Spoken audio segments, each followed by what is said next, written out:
Good evening, everyone, and thank you for coming here this evening. I will just run you through the format of the evening. Mr. Robinson will be doing a speech for the first 40 minutes, and then it'll be followed by a Q&A session. So please do get involved and sort of ask questions. Without further ado, Mr. Tommy Robinson.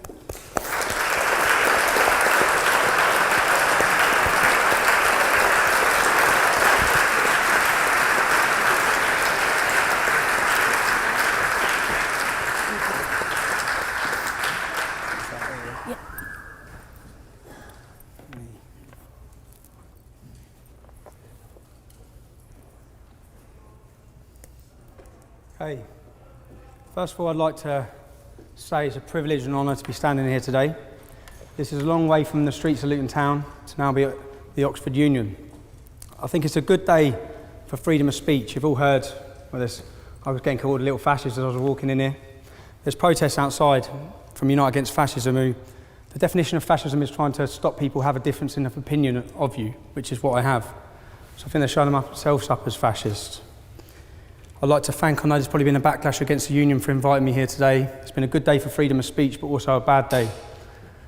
I had a speech prepared that I was going to come here and talk about, everything I had prepared to say.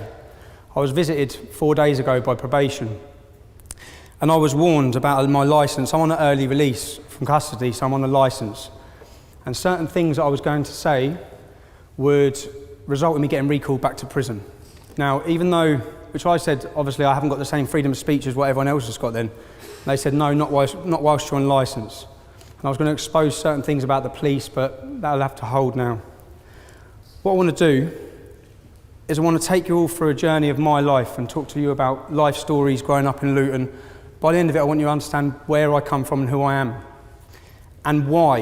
I think why is the major question. Why was the English Defence League a phenomenon? Why was it born in Luton? Why was it started? What are the reasons that brought it there? I'm going to talk to you about Luton. I was born in 1982. When I was born in 1982, we had one mosque. I just want you to understand the demographic of the town. In 2014, we now have 30 mosques. The projected government growth forecast for the Pakistani and Bangladeshi community of Luton by 2030 is to increase by 70 to 77%. This would not be a problem if we didn't experience the problems we see related within the community. At the same time as I talk you through this, I don't want for 1 minute for you to think I'm tarring all Muslims as bad. I'm just giving you a projected view of my life. I want you to understand the stories that have happened. I'll start with my cousin, Jeanette, or my cousin's cousin. She was sexually abused. She was groomed. It's what we now know as grooming. She was raped. She woke up one day. She was found running semi-naked from Bury Park. Bury Park is the area where a lot of the Muslims have congregated and live. It's where these 30 mosques are. She was picked up by prostitutes in the street. Her dad collected her. If I talk about the failures from the police, when the family, I want you to understand and try and picture this as though it was your family relative. When the family were going to the police, when the girl is missing for 2 days, 3 days, yeah, and there is no response, and up until the Rotherham report, people wouldn't believe these stories because they are unbelievable. They would say she's a drug addict because in the end she was a drug addict, because she was hooked on heroin that they were giving to her. She would climb out of the bedroom window to get back to them for her fix. The failures everyone now knows from the police force on these issues, but I want to just talk you through. When I was at school, the high school I went to, you had the Muslim playground and you had the non-Muslim playground. That's the same in pretty much every school in Luton. It wasn't divided through racial lines, it's divided through religious lines. We didn't cause that division. My friend at school, I was seeing a girl called Charlotte. She's from a lovely Irish family. And I was 12 years old, and my friend Razwan was seeing her friend Lisa. And I can remember Lisa phoning up Charlotte hysterical because Razwan's family had all gone up to Lisa's house to threaten the family to say that they couldn't see or speak to each other. As a 12-year-old boy, this was a light bulb moment for me to think, what is this about? There was another boy around the corner from where I live called Jamie. He fell in love with an Asian girl at school. He got violently attacked for that. When they went to sixth form, Luton sixth form is the main sixth form in Luton town. I could have gone to sixth form. I got 11 GCSEs, I've got an A in maths, 5 Bs, 5 Cs. As a young English lad in the town, to go to that sixth form, I have to be prepared to look at the ground. And I'm not prepared to look at the ground. And that's because there were Pakistani Muslim gangs in that sixth form, extremists in that sixth form. Now, They went to Jamie went to sixth form. His girlfriend went to sixth form, who he's in love with. They couldn't even acknowledge that they knew each other, okay, because of the fear of what would happen. I had another friend, John English, on a night out. I'm just taking you through stories. John English, his girlfriend's name was Akvinder. She was a Sikh actually, but she was from Letchworth. But we were out on a night out in Luton Town, and these Muslim lads just come over and spat straight in her face. So these are instances, and I'm not saying it's all Muslims. I'm just talking, saying there are problems. I've seen them, okay, growing up through Luton, and I'm asking that you all try and envisage yourself, take yourself out of where you've grown up. Many of you may have grown up in working class communities and towns, but try and see it. We talk about racial abuse. I don't know how many people have been a victim of racial abuse. I was a victim of racial abuse at the age of 12 when I was attacked on the way home from a swimming pool by a Pakistani gang. I was called a white pig. My friend had his hat taken off him, we were spat in our face and slapped. Another incident, twice in one night, walking to the under-18s nightclub. Whilst I'm talking about racial abuse, I'll talk about Mark Sharp. Mark Sharp was murdered in 1995. Any of you can Google this murder, yeah? He was my uncle's friend and his son was my age. He was going to get a takeaway. He was in his car, a van. He was going to get a takeaway when a car braked in front of him. He swerved around it and he gave a hand gesture. He was followed. He didn't know he was being followed. 4 Muslim Pakistanis were in the car. They phoned for reinforcements. More come. He was not aware of this. When he got outside the kebab shop, he come out, his son's with him. They beat him. They hit him so many times. They were hitting him with bats, with poles, with sticks. Read the murder, it will shock you. Okay? He was not going down. He would not go down. One of them jumped up in the air with a knife and snapped it off in his forehead. He survived for 3 days and then he died. Many of his friends, and what I'm trying to envisage and ask you is that you just take yourself, think of this. This is someone you know in your family. This has happened to. The judge in court said, you can take, if you wish to a verdict of manslaughter, you can take into account the fact that he aggravated them enough to make a young Asian male act in this way. They got 4 years in prison for that, if you want to talk about justice. That's not justice. They were out within 2 years in the town of Luton Town. Most of the people in Newmark and his friends left Luton after that incident. I could stand here all day and talk about other incidents that have gone on. I'm going to show you a video now. I'll ask you to watch. A series of attacks on the homes of elderly people in Luton are racially motivated. The victims fear the aim is to force them to sit up and move out. This is the latest attack, a beer keg thrown through the window of a 74-year-old great-grandmother in the middle of the night. It's the 3rd time it's happened. The last was on Christmas Eve. You can imagine Christmas Eve and somebody flinging a brick through your window, how it felt. When everything's supposed to be jolly and happy, you feel down, innit? And they are flinging brick through my window and run. They are cowards. In the next street, another couple who've been targeted repeatedly. At night time, I personally can't sleep. And you don't know what next they will do. You wonder sometimes if they're going to put petrol or boom or something through the letterbox. And around the corner, this house. It looks unlived in. In fact, it's been home to one couple for 60 years. Now so terrorised, they won't take down the boards. Because it always happened between about 1 and 4 o'clock in the morning. And you were really worried, sick, wondering what was going to happen next. Because they weren't just little bits of stones of things. These were real house bricks and lumps of concrete that they'd thrown through the window.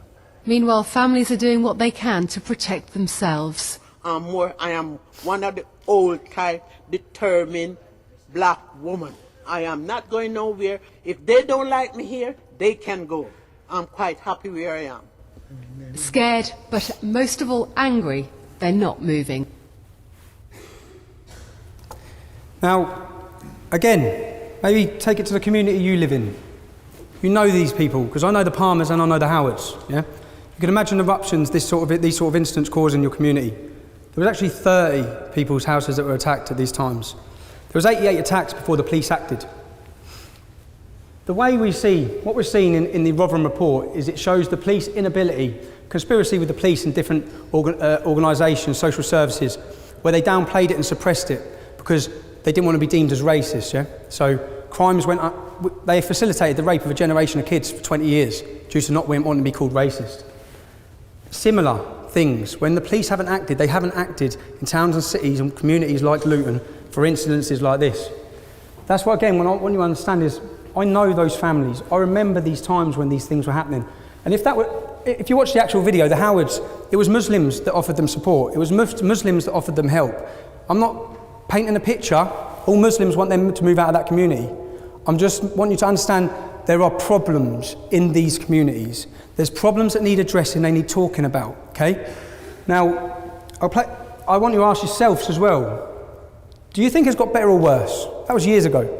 Seriously, do you think it's got better or worse? It hasn't got better, okay? I'm now going to show you a video from 6 months ago. Yeah, just talk me through. Tell me the story. Okay, well, about 5 years ago, I got rid of my car, and I became more prominent in the streets of Newham, and I started noticing people get out of things as they would pass me, or people were spitting very close to me in the streets. And after about a few months, I realised actually they're spitting at me, and I faced quite a lot of anger. I faced quite a lot of just aggression from various younger Muslims in the community, simply because I was a Jew, or rather a conspicuous Jew in the college. And one time I was cornered in the college. I was shoved into the corner, and I was made to justify the existence of Israel. Well, I've got post-traumatic stress disorder, and I experience a lot of panic attacks. You know, so it's, yeah. You've been living under a barrage of abuse and threats and intimidation for years? Yes, 5 years now, and you know, it's been coming up for 300 incidents, attacks on me and my home, and it probably wouldn't be so bad if I knew that, you know, maybe the authorities would have my back, but unfortunately they don't. I do think every morning, you know, I'm still here, and I go to bed at night. I live today, you know. I've seen the image of your property. It's like Fort Knox now, yeah? Yeah. I mean, my friends that, I had to stop my friends coming to the house because I couldn't guarantee their safety. So I never have friends at the house. I always meet my friends outside. I can't have family to live with me because it's too dangerous. I live in... See, this is 2014 in the Borough of London. 2014, do you know what it's like to see a grown man brought to tears? Do you know how many families I meet that are brought to tears in Luton and towns like that? The reason why I'm showing you these videos, I want you to understand this is real life. This is not made up. When we're talking about issues and the reason why we're passionate about these issues, we're not making it up. And at the same time, he's the first to say the vast majority of Muslims are not involved in this in any way. But there is a problem.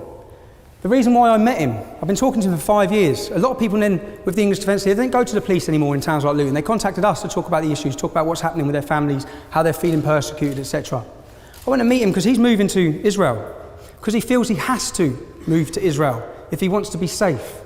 His only crime is that he's Jewish and he's living within a Muslim ghetto. And now, as we're talking through, we all remember September 11th. I think everyone should remember where they were on September 11th. I was at Luton Airport on my apprenticeship. I remember everything. And then I remember getting a phone call again about Luton sixth form from a friend who was at the sixth form. That's the age I was at. I was probably 18, but going back to then, saying that Muslims were cheering and celebrating. A lot of these things may sound unbelievable. Yeah? When I then went to my local shops in my estate, I see Magnificent 19 posters across the estate, yeah, glorifying these people. On the first anniversary we saw in my hometown of Luton, imagine this is your town where you live. You've got posters glorifying terrorism. You've got billboards. As you walk up your street, the billboards are now painted over. Anything showing a woman's flesh is covered up. This is all to fit in with Sharia. And it's from certain sections, a minority, but a dangerous minority within the town. I want to take you through and I want you to try and understand, as me growing up, the changes I'm seeing, they're not for the good, okay? They're not for freedom. So this will just show some posters. That's the covering up and billboards. Right, the Magnificent 19 posters on a phone box. At this same time, Icknield High School. Many of you may remember the girl who wore the full vase veil in the cab to school. Sherry Blair represented her. Yeah? When she left there, when she got kicked out of that school for doing that, she went to the school I used to go to, Putridge. But her brother was part of Al Mujahideen, an extremist organisation. They used to protest outside the school all the time, this Icknield High School. They then had, at the same time, every year, they're outside the school handing out leaflets saying Christmas is a sin. Children are just trying to go to school, trying to paint a picture that things are going on across the town at this time.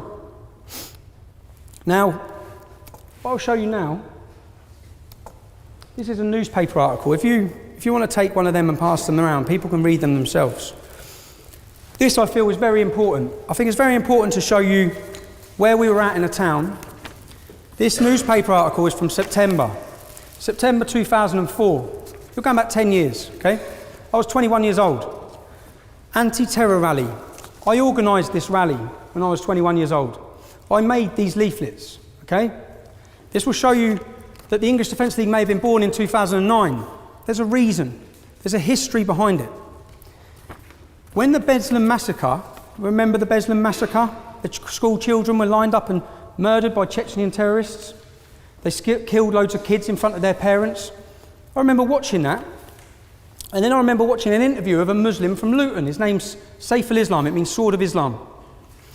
He was a part of this organisation called Al Mujahideen, and he said what happened at that school was justified.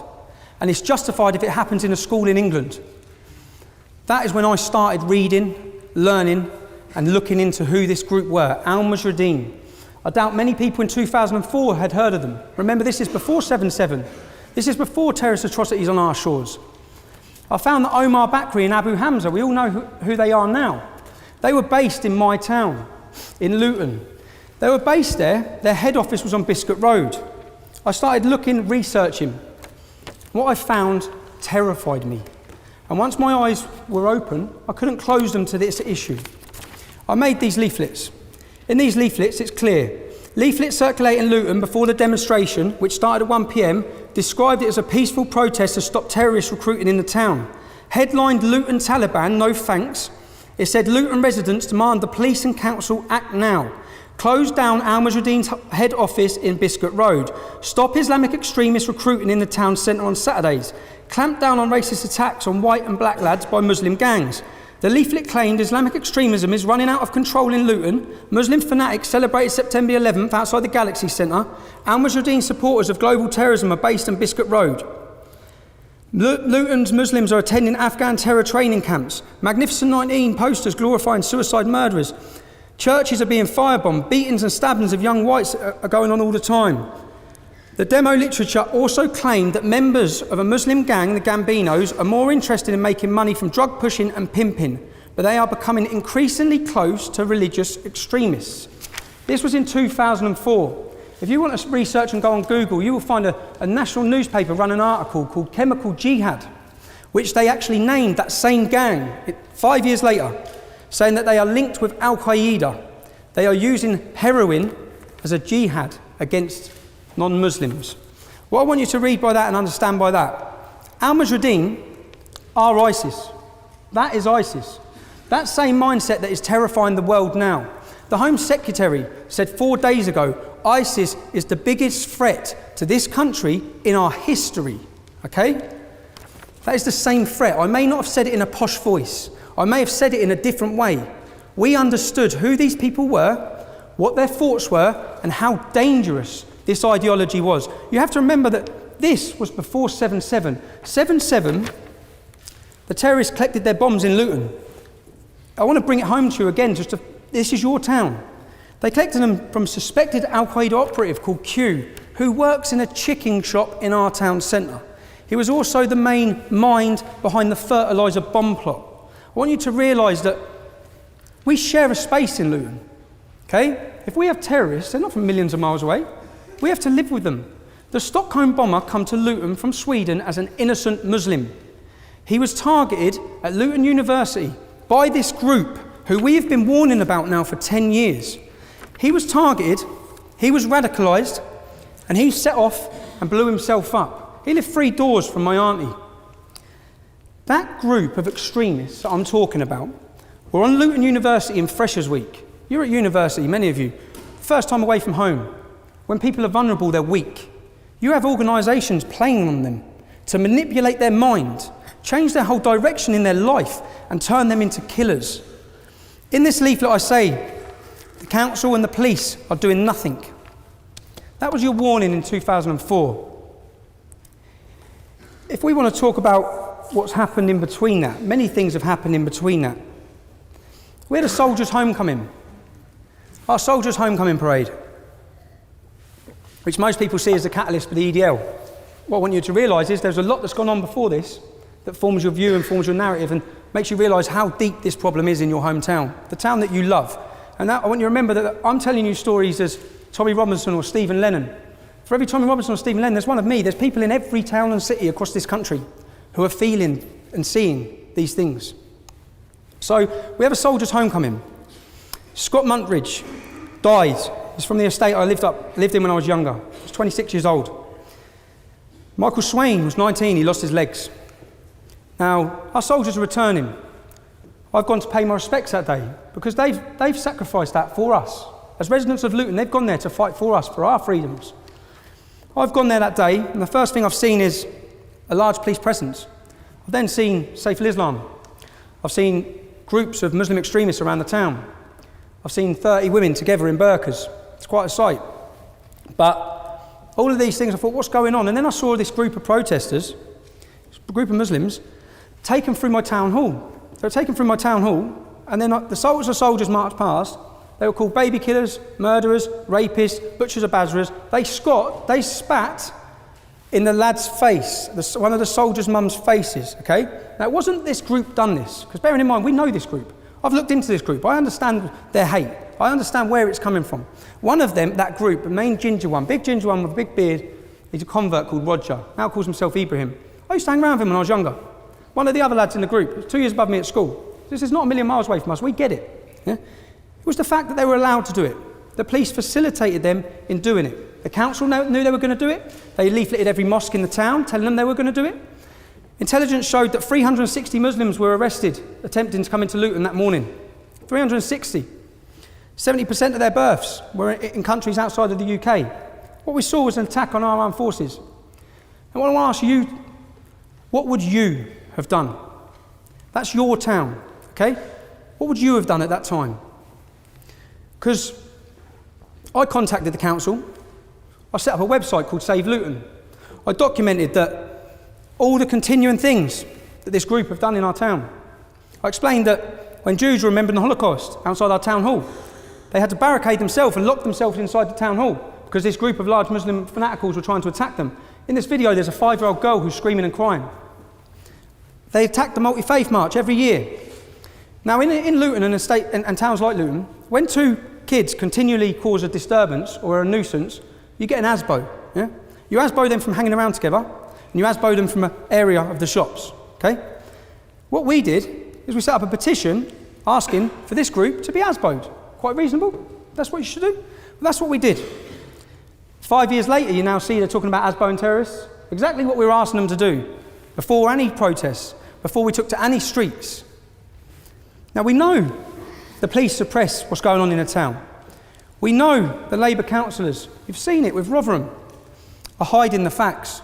We know what's happening in our own town. As I've said, we've foreseen ISIS. We've foreseen all these issues that are going on because we're living it.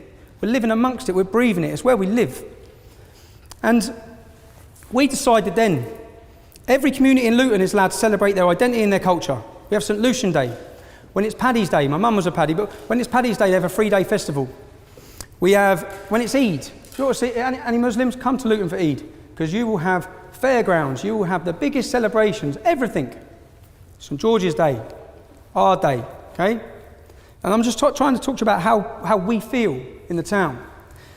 So it comes to St George's Day, Icknield School, the same school that the girl tried to wear the niqab to, sends a letter out to all the parents. If anyone brings in the emblem of St George on St George's Day, you will be suspended and sent home. The same school, when Pakistan won the cricket, encouraged everyone to celebrate with Pakistani flags. The message this sends to our kids is they should be ashamed of being English. They should be ashamed of their identity and who they are. Now, this happened 3 weeks after. And then the headline in our newspaper, St George's Day parade banned. We were supposed to have a parade for the first year, banned. It was at that point that we said, which again, I'll ask you, what would you have done? Okay? What would you have done? Every time your town's name is dragged through the media and the press, it's linked to fanatical jihad terrorism all the time. This is our town. It's where we love. We want to feel safe. This group, when you read what they stand for the destruction of this. They stand for the destruction of my family, your family, all of our families now dedicated every day. And I'll try and change it for you to people to understand. 75% of Luton is non-Muslim, okay? Let's reverse the roles. Let's make 75% of the town Muslim, 25% of the town white. And in this complete white non-Muslim community, you have got hundreds of the world's most feared Nazis. And they have got pace tables set up. And they are promoting hatred against everyone that is not white, okay? Do you think that they are a small group that's going to be ignored? Because that's all we hear. No one listens to this group. Ignore them, ignore them. In fact, 60% of the people in terrorism are ex-members of Al-Mujahideen. People do not ignore them. They are dangerous. Now, sooner or later, you would see the hate coming out of that little area and coming into your community. You'd witness it. That's what we've witnessed. We have witnessed it. We see the hate. So all this time, I set up an organisation called the United People of Luton. Now, when I'd done this, I named the gangs. I named the heroin. I named their shops. Now, I was 21 years old. Some people would say quite naive. I was a 21-year-old lad with an attitude about what I saw, and I didn't want to back down to it. I don't know how many of you have been laying in bed at 3 o'clock in the morning and heard the sound of smashing glass. It's not nice when bricks come through your window. In response to that, I was the target of all the major Pakistani Muslim gangs in my town. I was living at my mother's house, okay? So when this happens, Soldiers' Homecoming, many of you ask why, or people try and belittle me for using a different name, covering my face. I know what's coming. I know what's coming for standing up against these radicals. It's not the radicals that were targeting me, it's the Pakistani street gangs that were targeting me. If you read the 2009 newspaper, you'll realise why. Because the trade between the street gangs and the fanaticals, and the terrorists and the extremists is combined, the sale of heroin. Now, we set up a group called UPL.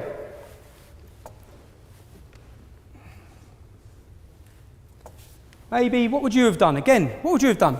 Bearing in mind the National Front and groups like this, after the Soldiers' Homecoming, wanted to attach themselves to our town. Would you have made placards that read National Front go to hell? Because that's what we done. Voters demand a St George's Day parade. I want you to understand what this was over. What it was all over. This was the start. When we met up this day for this demonstration, it was the community. My aunties were there. We were met by a police presence, a heavy-handed police presence. A horse flattened my uncle. My other friend, Isaac, little black lad, holding one of these placards, reading National Front go to hell. A police officer on a horse knocked his teeth out. Okay? He lost his teeth. We wanted to get to the war memorial. That's it. We were prevented from the police from getting to the war memorial. We were held and kettled for 4 hours. My auntie had to crouch, and we in the street.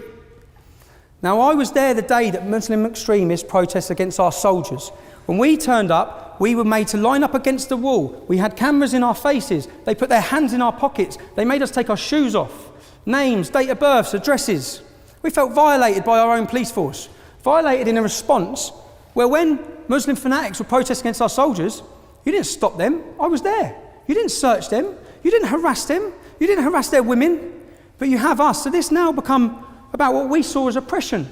We saw a two-tier policing system which we live under. Where there is an Islamic community, it's maybe not the fault of the Islamic community, but where there is an Islamic community, the police tiptoe around certain issues. We've seen it. You've read it with the Rotherham report. In that Rotherham report, you will read incidences where 2 fathers went to get their daughters back because their daughters were in a house being raped by Muslim men. When they went to get their daughters back, the police arrested the fathers. There was 5 Muslim men sexually abusing an 11-year-old child in a derelict house. The police turned up and arrested the child for being drunk and disorderly. These sort of stories could sound unbelievable, but they're real. And you need to understand that these stories are happening across the board in towns and cities. You need a report for Rotherham, get a report for every town and city in the country, because it's going on.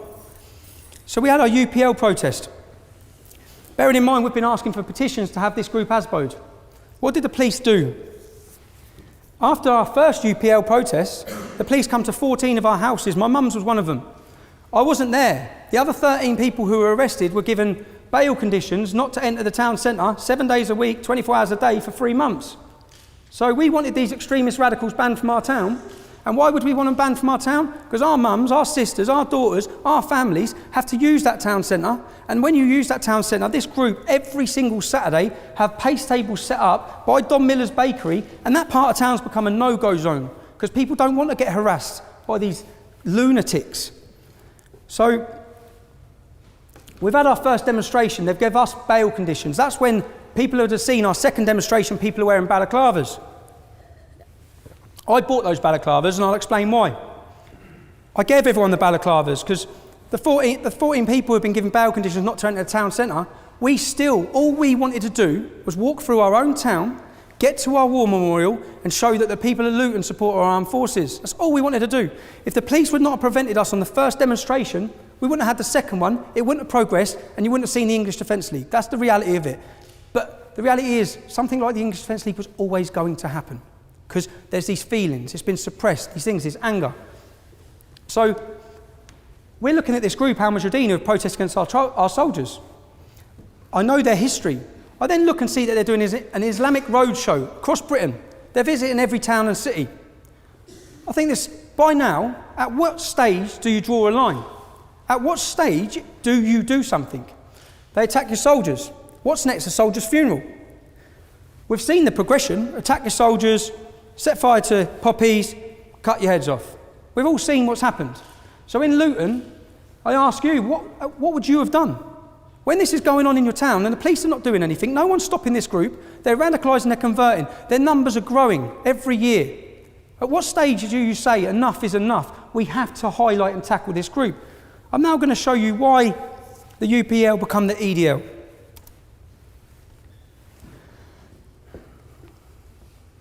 A young man here who wants to become a Muslim. He's only 11 years old. What's your name, man? Sean. So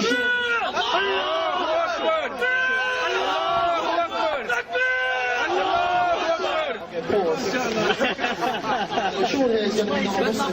He's going to repeat after me. أشهد أن لا إله إلا الله.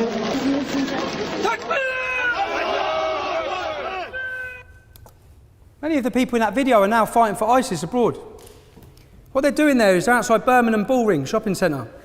They're stopping an 11-year-old boy who's without his parents under a banner that says Jesus was a Muslim, and they've converted him, as you've all seen. Is there anyone in this room that thinks that's acceptable? That is not acceptable.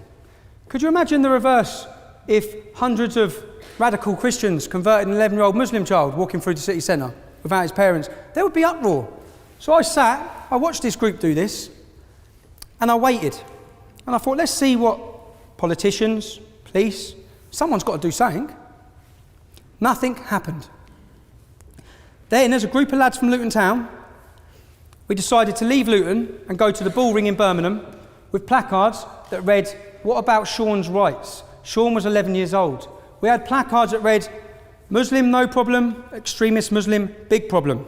We had one demonstration, no press reports, no media. We put it online. We decided to go back because we still felt people need to talk about this. This Islamic Roadshow had more dates going around the country. This has to be stopped. When we went back, subsequently, you can all research this as well. We were locked in a pub for 4 hours. When we come out, they put us on coaches to get us out of the city centre. We didn't know why. As they drove us out, I saw debris everywhere. Bricks, bottles, everything had been smashed up. Muslim youth, Pakistani Muslim youth, had been rioting for hours. Little did we know that Salma Yaqub, a politician, had riled a crowd with a clenched fist where she said, "We must smash the BNP, we must smash the BNP." Muslims then run through the streets, attacking non-Muslims. It later turned out that the local imam had told the Muslim youth to come out and confront us. We was only against Anjem Chowdhury's group at this stage, okay? Who was coming out to attack us? Mainstream politicians. When we went to Birmingham, there were Nazis that turned up. There were Dr. Martins, And to us from Luton, anyone know Luton is a multicultural town, a very multicultural town. You won't find a Nazi in Luton, you can't find one. We've never had racial tensions, we have religious tensions. So for me, we've gone up there to highlight this issue, come under attack from everywhere. I'd ask, what would you do in response to Nazis turning up on the streets with you? A message to Anjam Chowdhury. We, the English Defence League, we will contest your kind as our forefathers did. At this stage, not really much of a mention of Islam, because we're opposing Anjam Chowdhury and his group. That's it. That's our tactics. Now we have Nazis on the streets. We need to let them know they're not welcome. On the first Birmingham demo, 5 Nazis were got put on the coach with us. One of them gave a Hitler salute as he got on. It kicked off when he got to the top of that coach with Luton's lads, yeah? So you have to realise, which I'll show you a video in a minute, where all his friends are talking about this fight that incurred, yeah? And it's a fight that incurred because we don't tolerate that. We would not tolerate that extremism coming from our community, but we see it tolerated in many communities. Now, when we set fire to swastika, not many other groups have done that. Not many other groups have really put it on Nazis. When this happened, I had a phone call from a man called Nazi Nick, a German. You can all Google him, yeah? I had a phone call and I was told to hand over the control of the English Defence League, hand over the websites, hand over this. I didn't know who he was. I told him in no uncertain terms that it was not going to happen. We had an argument on the phone. I had highlighted myself to some of the world's most feared Nazis. I didn't know who this man was. Only later, my friends, when I was telling him about this Nazi Nick, some fella from Germany, he said, "Do you know who he is?" I said, "No." He said, "He tried to overthrow the South African government." That's when I thought, damn, well, I just put it on him. And from that, you can see this. I don't know if you want to read that. It says, English Defence League, since the formation of your organisation, your alliance with external enemies, the Zionists, you have blinded the disgruntled youth to today with your bastardised concept of nationalism. Our concept of nationalism was anyone is welcome to it. White, black, anyone, Muslim, Christian. If you're proud to be English, you're proud of the laws in this country, you're proud of our freedoms, you are welcome. You have attacked lone white nationalists. They wasn't on their own, but this is on about Birmingham. See, the press would not tell you that when there's trouble at the demonstrations in the early days, it's us outrooting the extremists. You have burned our swastika from the EDL and the 10. Anyway, I'll carry it on in a minute, you'll see. It's quite awkward viewing, but. EDL's come into operation. They was given it on the streets. EDL.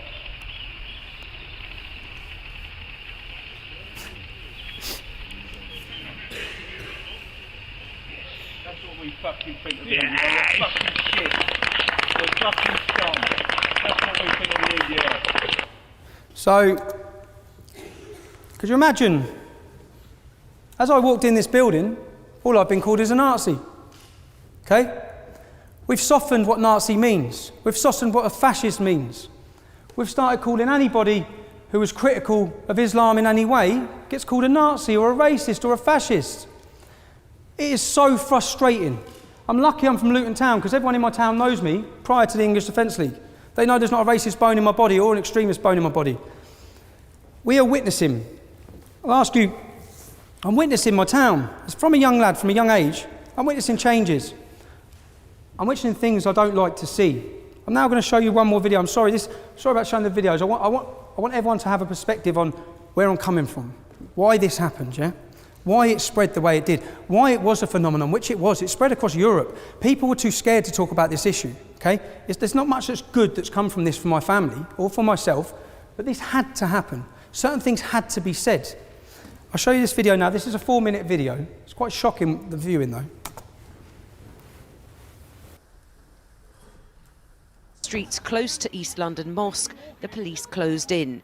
But it was a scuffle with 2 men that brought things to a head. One in a blue shirt, the other in a red jacket, told them they weren't wanted in the area. As a police officer filmed proceedings, Kevin Carroll claimed he was punched and then he appeared to retaliate. Tommy Robinson looked on from the sidelines. You didn't! Tommy Robinson bottled it. But I'd ask you to view that yourselves. Go on YouTube, put in Tommy Robinson Charity Walk. What that just showed you is nothing like what happened. And Channel 4 News had the full footage of that incident. So why, when they pause it and freeze it on Kevin Carroll looking the aggressive, violent one. I'm saying you need to look beyond the headline. Most of you may judge me on headlines. None of you obviously know me. I get judged a lot on headlines. I'll show you another headline. On Armistice Day, Remembrance Sunday. British troops burning hell! British troops burning hell! British troops burning hell! British troops burning hell! British troops burning hell! British troops burning hell!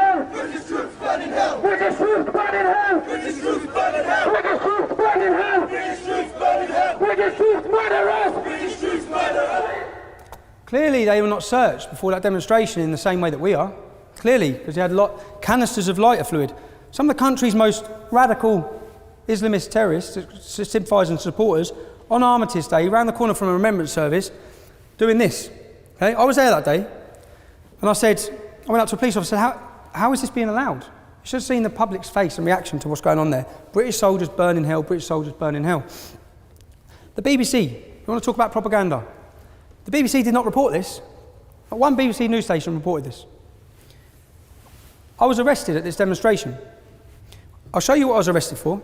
I was arrested for assaulting a police officer. Now you'll watch the video, which the police did not know I had a video of. You can see the video here. Substantial police presence was needed at a protest in Kensington. A group calling itself Muslims Against Crusades was faced with a counter-demonstration by the English Defence League. A police officer needed hospital treatment for a head injury, though it wasn't serious. The police later gave the Muslim protesters an escort through a local tube station. A black flag that I grabbed, we all now know to be symbolic of ISIS. At that time, it's the black flag of jihad. It's what these radicals, if you see anyone get their head cut off, it's behind that black flag. So I jumped over a fence, I saw a crime that was being committed on our streets, burning of poppies. Police were allowing it again, so I made a decision to try and prevent them. I was arrested for assaulting a police officer. When I get out, guess what headline went across the BBC? Not just in Bedfordshire, it went Hertfordshire, Buckinghamshire, Oxfordshire. It went everywhere. EDL leader arrested for assaulting police officer. Okay? That's the propaganda. When I was taken to court for that, I was given, when I produced that video, if I didn't have that footage, you'd all be talking about you'd all know of another conviction I'd have. And it would be for assaulting a police officer. Because that's what the officer said I'd done, I attacked him. You saw I didn't, yeah? So that's what, most people, you judge on headlines. I'm asking that you look beyond the headline. There's usually a different story to what's gone on a lot of the time. I was subsequently taken to court for that. When I produced the video, charges were dropped. They come back to my house 8 weeks later and re-arrested me again. I got charged with causing those Muslim men, I caused them alarm and distress. I intended to cause them alarm and distress. They were causing our entire nation alarm and distress, and they were being allowed to do so. I received a fine 7 times worse than the fine given out to them for burning our poppies. I don't want to take up too much. I could continue all day showing you unfair treatment, which you have to understand when you're talking about tensions or community cohesion, all these sort of issues. If you want to talk about community cohesion, you've got 1,400 girls in Rotherham that have been sexually abused and raped. They've all got 2 or 3, 4 family members. In that small town, you've got 10,000 people that are affected by that. Same in Luton. So I know countless girls that has happened to. Countless girls. And the 2-tier policing system, for example, when they take me to court for those sort of things, and all the people who are following me or are sympathetic to what I'm saying, when they're watching all these things play out, when there is such a blatant 2-tier system, let me show you this video. Try not to cheer anyone, yeah? What have I got to talk to you about? What have I got to talk to you about? What have I got to talk to you about? What have you got to say about Islam and that, innit? Yeah, I have, yeah. Yeah? So why didn't you say it now? What do you want me to say? Yeah? It's ideology, it's got no place. Yeah? Yeah, it's got no place, bruv. And what you Should got? vote what you like, bruv. You have Wait, about 100 you in a minute. You fucking little chief. You fucking chief. Prick. You see? That is Islam. I don't know why I called him a chief, but he was not arrested for that. That went out on Channel 4, national TV. You tell me why he wasn't arrested. I'd have been arrested. We all know I'd have been arrested. I'll get arrested if I drop a bit of litter as we walk out that door. He was not arrested for attacking me. I could tell you countless other times like this. My cousin, they followed to my family's home. I got a phone call saying that all of this group are outside my family's home. I've rushed up to the home. I've jumped out of my car. Police have turned up. I was arrested. My uncle was arrested. My cousin was arrested. 20 Muslims outside our house. Yeah? After 36 hours, because they got an extension, when I got to interview, what did you find? Because I thought they're all going to have weapons in their cars. So what did you find? I could tell straight away by the police officer's face. They didn't even search him. So there is a two-tier system. Many of you may not believe, I could show you countless different things. I'm going to show you now that video first, which I thought I was on. It's a 4-minute video. This is a young girl. Many of you may know Stacey Dooley, pretty ginger girl. She has her own programme. She's from Luton Town. I grew up with Stacey. So when Stacey come back, she's obviously come back to experience what's gone on. She left Luton 8-9 years ago. She's done quite well for herself. I'm Stacey Dooley, and this is Luton, where I was born. I went to school here. I even worked at the airport, and then I moved away. But now I'm coming home to find out if it's true that Muslim extremists are taking over my town. It didn't take long to witness firsthand the extremism I'd been hearing about.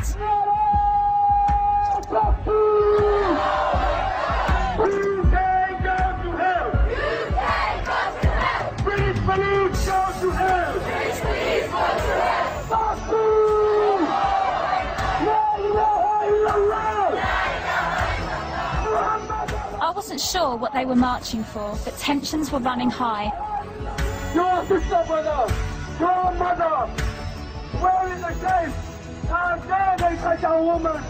It turns out the demo was in response to the arrest of local woman Mona Thorney, whose husband set off a bomb in Stockholm in 2010. I cannot believe this. I've never seen anything on this scale before.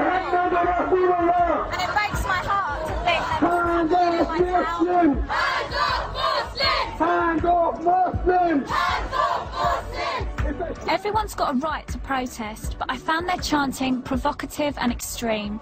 British police go to hell! British police go to hell! This is a message to stop oppression. Police burning hell. British police burning hell. Yeah, because no real Muslim wants anyone to burn in hell.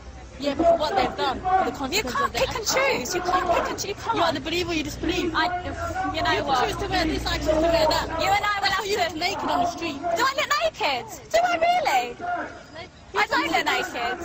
You're trying to seduce. No one's trying to seduce me, and I'm not trying to seduce anyone. You shouldn't judge me how I try not to judge you. You are. You've just said who am I trying to seduce? No one. I said I am judging. Well, I don't judge you because I'm above that. Excuse me, go and put on some clothes. How you choose to live low, how you choose to dress like that, I choose to dress like this. You don't start. Don't you dare speak to me like that. No, this is my hometown as well. No, I'm walking.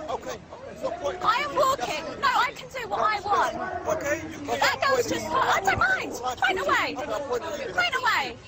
Because you're not scaring me. I try my hardest to sympathise with people who are maybe different to me. And it's a tiny minority that play up. Who are you trying to seduce? Go and put some clothes on. You look naked. Oh. They've been arrested. They've been harassed by the police. Such a shame. No evidence whatsoever. Do you think it's fair that you should say British police need to burn in hell? That's the freedom of speech. They wish to say it, they can say it. In Islam, doesn't it say that you have to respect the law of the land that you're living in? I thought it did. What's the solution? You know, if Muslim people are in the wrong and they are committing crimes, you know, no one's above the law. If the law of the land is Islamic, we respect the law of the land. What if it's not Islamic? If it's not Islamic, then the law of the land and those who make it can go to hell, quite honestly, because Allah said in the Quran, in chapter 33, verse 1, He said, O Prophet, fear Allah and do not obey the disbelievers and the hypocrites. Is David Cameron a Muslim or a disbeliever? guys. I can't Just speak leave. on camera, So you can't obey him. So he can go to hell, as well as all of the other leaders. Do you think I should go to Let me hell tell you because something. I'm a non-Muslim? You're on your way to the hellfire because you're a non-Muslim. All non-Muslims are destined for the hellfire. Do you really believe that? Yes, and you will be fueled for the hellfire as well. But the fact is that you have an opportunity to change. That hurts me to think that you think that of me because you don't really know me and you think I'm destined to hell but because I'm non-Muslim. you said you're not a Muslim, so that's enough for me to know that you're not Muslim. If you're not Muslim, you're destined for the hellfire unless you change. I find it sad that anyone would preach such a damning message. To sum up in words, even to tell you how I'm feeling right now, I feel completely gutted that this is happening. Gutted so much that she brought to tears again. I'm not trying to portray all the Muslims in Luton are like this. I'm trying to show you there's a problem, okay? There's a problem where we live. She says this is my town as well. It is her town, okay? We should not be seeing that. How much of that should we tolerate? When people come out and protest against that, far right, racist, thugs. There's an issue. Many issues. You saw the madrasas, undercover madrasas, where we see children being things beaten into them. My friend Sully is a Muslim. His mum's black Kenyan, his dad's Christian. That's very rare. I spoke to someone else like that. That's rare in Luton. He went to a madrasa. He came to our school then when he was 12. And he told us that he had to leave his school because they started teaching him that his dad had the devil in him because he wasn't a Muslim. Now, Sully went on to join the Royal Navy. He is a loyalist, Queen and country. He hated the English Defence League. Yeah? Many of my friends didn't like the English Defence League. I'm trying to bring you into the personal story of my life because it's not as black and white, excuse the pun, as what everyone wants to pretend it is. I'm not from this white area and white community. I didn't just wake up one day and think, you know what, I hate Muslims, because I don't. There's been an issue, there's been a story, there's a reason for a lot of this. In 2010, I set up a meeting with Theresa May. Obviously not to meet me, she didn't think she was meeting me, she thought she was meeting one of her constituents. I turned up instead. I turned up, I brought a laptop with me, and I spent 20 to 25 minutes grilling her. You can read the story because the Daily Mail straight away, she must have some link, it got leaked straight away that EDL leader ambushes Theresa May. Now, when I sat down with her, I explained to her my fears in Luton about Islamic extremism, because that's what they are, they're fears. That scares me.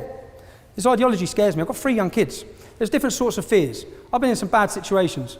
I got put in Wood Hill prison, category A prison, where 4 Muslims were in there who were in there for 30 years because they were planning to kill and blow us up. Yeah? I've had some very difficult situations, and that's a different sort of fear. Okay, I can deal with that. I can deal with a fear if I walk down the street and 10 Pakistani lads want to come over and I can deal with that. There's a fear I can't deal with. It's a fear when I look around my town, I look around my country, and I look at my kids, and I get this gut-wrenching fear that will not go away.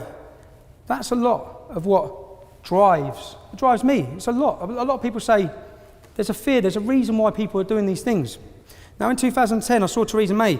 I explained to her about Luton Islamic Centre and the imam called Kadir Bask. They're part of my local council, yeah? Luton in Harmony programme. In that documentary, Proud and Prejudiced, that the imam was portrayed as the moderate imam from Luton. I've been on his website, okay? On his website, on the mosque website, it says we should execute homosexuals. A 12-page justification is why women should be lashed for adultery. I knew he was a school teacher. He was, so I warned Theresa May of all this in 2010. 2014, let me play a video of a conversation between me and Kadir. The problem I have is that, can you blame us when we're seeing this? Then when we see a moderate imam put forward, Luton has 30 mosques, only one Salafi, one Wahhabi, yeah? Who's the face all the time? Who's the representative that the council go to, the newspapers go to, the TV go to get their view on everything? The Salafi mosque, the Salafi imam. He has been empowered by my council to be the face, and he's not representative of the majority of Muslims in Luton, but that's what we see. Now, when I left the English Defence League, who did the radio station go straight to? Again, Kadir Bask, the moderate imam.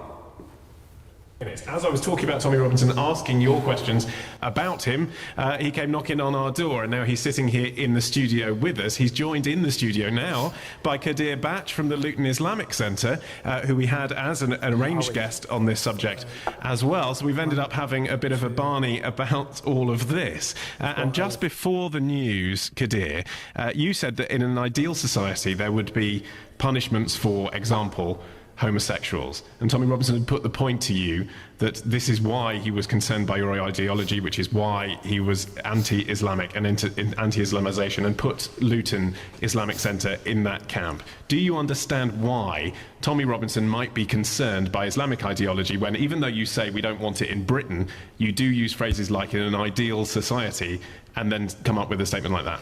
Yeah, that's fair enough. He has every right to disagree and to criticise it. Because look, you can look how the Sharia is established in Saudi Arabia, for example. Do the people fear the Sharia? They don't fear it. But actually, you haven't said that. Sometimes from the things that people fear is what keeps society in order. Like, you fear going to prison, so you do not commit a crime.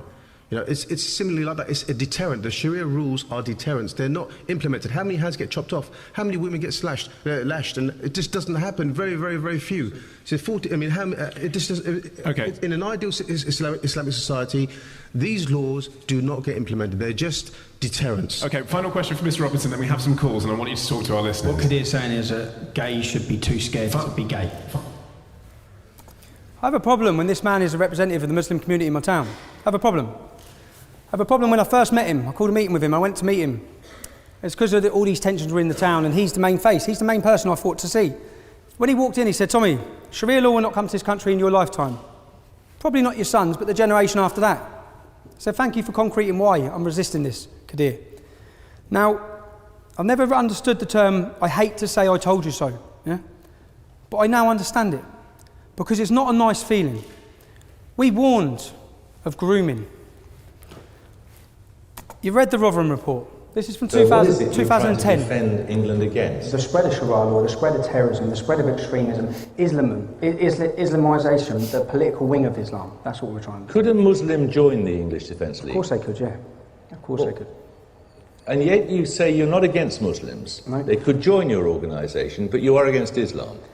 We're against Islam taken in its 7th century barbaric form.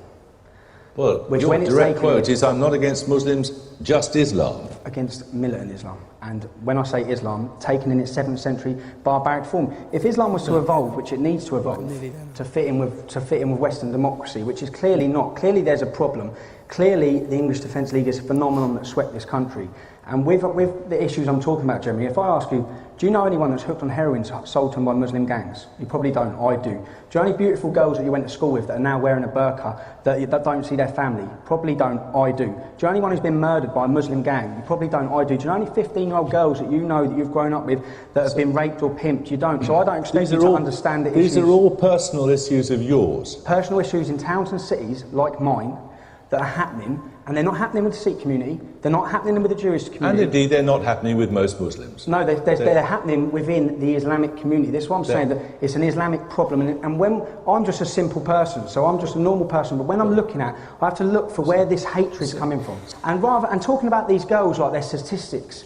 They're not statistics. These girls are... Well, whose daughters do you think these are? Whose sisters? They're ours, in working class towns and communities. And people are fed up of what's going on, and it is being ignored. For 20 years, our councillors and the leaders from the Islamic community have conspired with the police to not deal with Muslim pimping gangs. They've allowed systematic rape of our youth by the fact of being scared to be called a racist.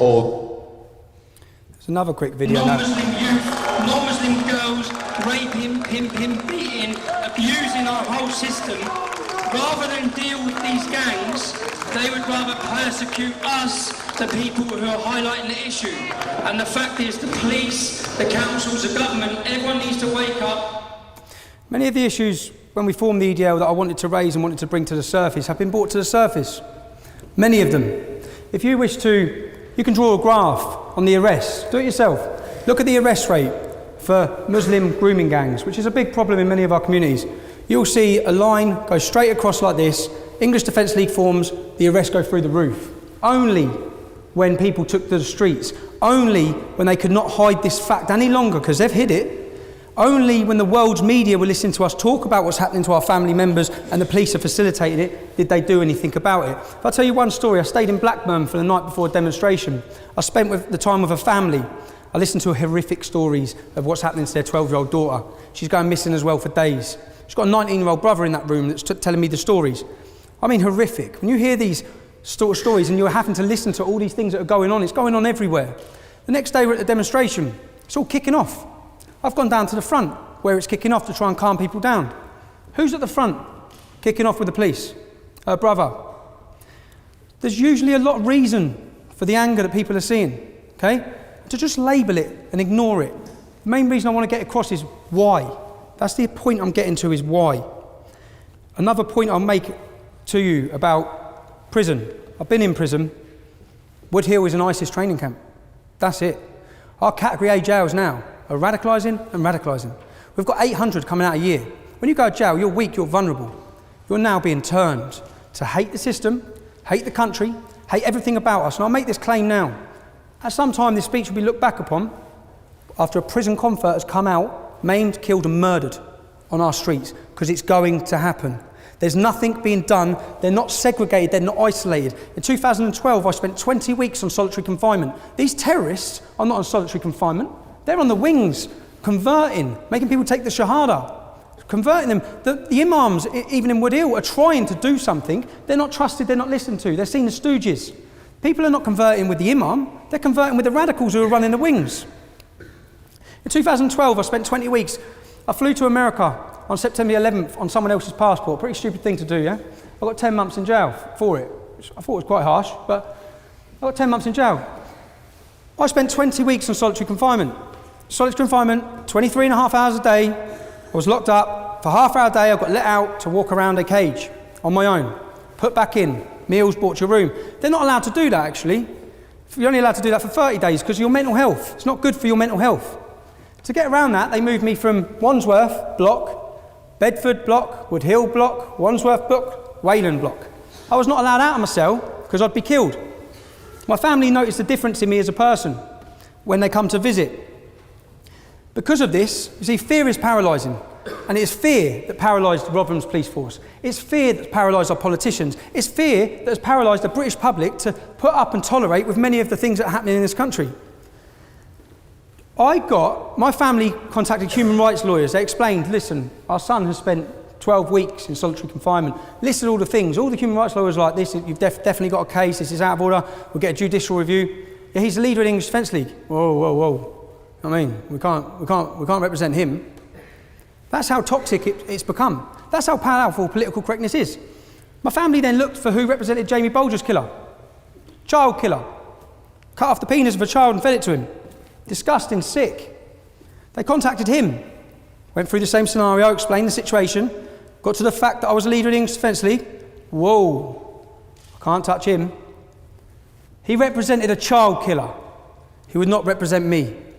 That is how toxic it had become to speak out and be critical of what I've seen. Now, we tried to get ASBOs. We did contact the council before any street protests. I'm not going to stand here and pretend I'm an angel, because I'm far from it. I'm not going to stand here and defend the actions of every English Defence League demonstration either, because some of them are indefendable, and I wouldn't want to anyway. What I would also point out, ISIS.